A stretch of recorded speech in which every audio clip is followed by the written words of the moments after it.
বাংলাদেশের সহ দুই অভিযুক্তকে গ্রেপ্তার করে বসিরহাট আদালতে পাঠালো স্বরূপনগর থানার পুলিশ। গতকাল বাংলাদেশ সীমান্ত পেরিয়ে অবৈধভাবে এ দেশে প্রবেশ করার সময় এক মহিলা অনুপ্রবেশকারীকে বিথারি বিওপির বিএসএফ এর জওয়ানরা আটক করে জিজ্ঞাসাবাদের পর স্বরূপনগর থানার পুলিশের হাতে তুলে দেয়। গতকাল রাত্রে পুলিশ ওই বাংলাদেশিকে গ্রেপ্তার করে।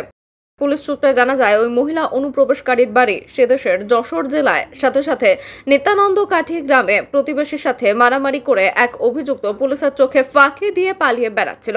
গোপন সংবাদের সূত্র ধরে পুলিশ খবর পেয়ে গতকাল রাত্রে বাড়ি থেকে তাকে গ্রেপ্তার করে। নাম শাহিন মডল। আজ সকালে একই সাথে ওই দুই অভিযুক্তকে বসিরহাট মহকুমা আদালতে পাঠায় স্বরূপনগর থানা পুলিশ।